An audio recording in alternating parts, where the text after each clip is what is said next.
Hello, good morning and welcome back to a fresh new blog. কেমন আছো সবাই? আমি তো দারুণ আছি।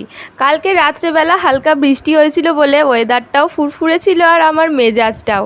আর ওইদিকে ওকেও ফোন করেছিলাম, ও বলল ঘুম থেকে উঠে গেছে আর রেডিও হয়ে গেছে অফিস বেরোনোর জন্য। আজকে বলল ব্রেকফাস্টের জন্য ছাতুর শরবত খেয়ে নিয়েছে। আমি থাকলে নয় এটা ওটা করে দিতাম, একা একাই ও এখন যেটা অ্যারেঞ্জ করতে পারছে সেটাই করছে। যাই হোক, ও অফিস বেরিয়ে গেল আর এইদিকে মা গেছিলো বাজারে। আমি বললাম আজকের ব্রেকফাস্টে আমিই বানিয়ে নিই, আলু কুমড়ো দিয়ে তরকারি আর পরোটা দিয়ে সবাই মিলে ব্রেকফাস্টটা সেরে নিলাম। তারপর আজকে পুরো রান্নাবান্নার দায়িত্বই মাই ছিল। আমি একটু বেলার দিকে ওই 12টা সাড়ে 12টা নাগাদ একটু বেরিয়েছিলাম ব্যাংকের কাজগুলো করবার জন্য। বাবা অসুস্থ থাকায় ব্যাংকের কাজগুলো এখন আমিই করি মোটামুটি। তবে ব্যাংকে গিয়ে কাজটা আর হলো না, কারণ একদম লিঙ্ক ছিল না, তাই ফিরে চলে আসলাম। বাড়ি এসে স্নান খাওয়া দাওয়া সব সেরে নিলাম। তারপর দেখো বাইরের দিকে কীরকম মেঘ করেছে, মনে হচ্ছে যেন এক্ষুনি ঝেঁপে বৃষ্টি আসবে। আমার বিকেলের দিকে একটু বেরোনোর কথা ছিল, ভাবছিলাম বেরোতে পারবো কি পারবো না। তারপর দেখলাম বৃষ্টি আর হলো না, ওই আকাশ মুখ গোমড়া করেই ছিল।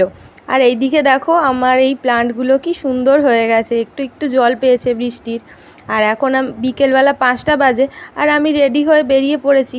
আমার একটা ফ্রেন্ড, ও বাইরে থাকে, ও এসেছে বাড়িতে, তাই জন্য ওর সাথে ভাবলাম শ্রীরামপুরে জুডিও ওপেন হয়েছে, ওখান থেকে ঘুরে আসি গিয়ে।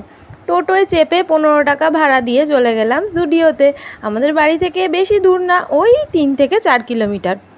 গিয়েই একটা আয়না দেখে প্রথমে একটু পোজ দিয়ে নিলাম। তারপর গ্রাউন্ড ফ্লোরটা পুরোটা দেখো ছিল এখানে লেডিসদের মানে সমস্ত ওমেন গার্মেন্টসের ছিল। আর জিনিসপত্রগুলো কিন্তু সত্যিই খুব স্টাইলিশ ছিল। আমার সেরকম কিছু কেনার ছিল না, বাট এই ফেস ওয়াইপারটা নিয়ে নিলাম মাত্র 29 রুপিজে। আর দেখো জুতোর কালেকশানও কিন্তু বেশ ভালো ছিল। আমার একটা ফ্রেন্ড একটা জুতো কিনে এনেছিল 299 দিয়ে, আমার ওটা খুব পছন্দ, বাট ওখানে গিয়ে দেখালো যে ওটা স্টক আউট হয়ে গেছে। কি আর করব, সব ঘুরে টুরে নিলাম ভালো করে।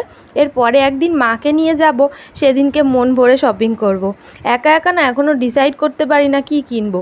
আর এদিকে দেখো অনেক কাজল, লিপস্টিক এগুলো না ভীষণ সস্তায় বিক্রি হচ্ছিল। আমি সঙ্গে সঙ্গে একটা নেল পলিশও নিয়ে নিয়েছিলাম, যেটা মাত্র 80 রুপিজে, খুব ভালো ছিল।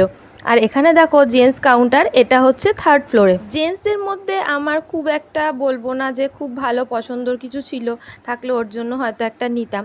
তারপর টোটো ধরে চলে আসলাম বাড়ির কাছাকাছি একটা রেস্টুরেন্টে। আমার বাড়ি থেকে ওয়াকিং ডিস্টেন্সেই রয়েছে আর ক্যাফে, যেটার অ্যাম্বিয়েন্সটাও খুব ভালো আর খাওয়া দাওয়ার কোয়ালিটি কোয়ান্টিটি সবটাই খুব ভালো। অর্ডার করে নিয়েছিলাম একটা কাবাব, তার মধ্যে চিজ এইসব দেয়া ছিল, কিছু একটা কমপ্লিকেটেড নাম হবে, আমি আর বলছি না তোমাদেরকে। খেতে সত্যিই খুব টেস্ট ছিল, বাট আমি ক্যামেরা নিয়ে কাটা চামচ নিয়ে একদম একাকার হয়ে গেছিলাম, তোমরা একটু অ্যাডজাস্ট করে নিও। বাট খেতে সত্যিই খুব ভালো ছিল। এখান থেকে খেয়ে বেরিয়ে চলে গেছিলাম মহেশচন্দ্রের মিষ্টির দোকানে, সেখানের ক্লিপসগুলো আর দেখানো হয়নি। যাই হোক, ভিডিওটা এই অবধিই থাকলো। যদি কিছু ভালো লাগে লাইক শেয়ার কমেন্ট করবে।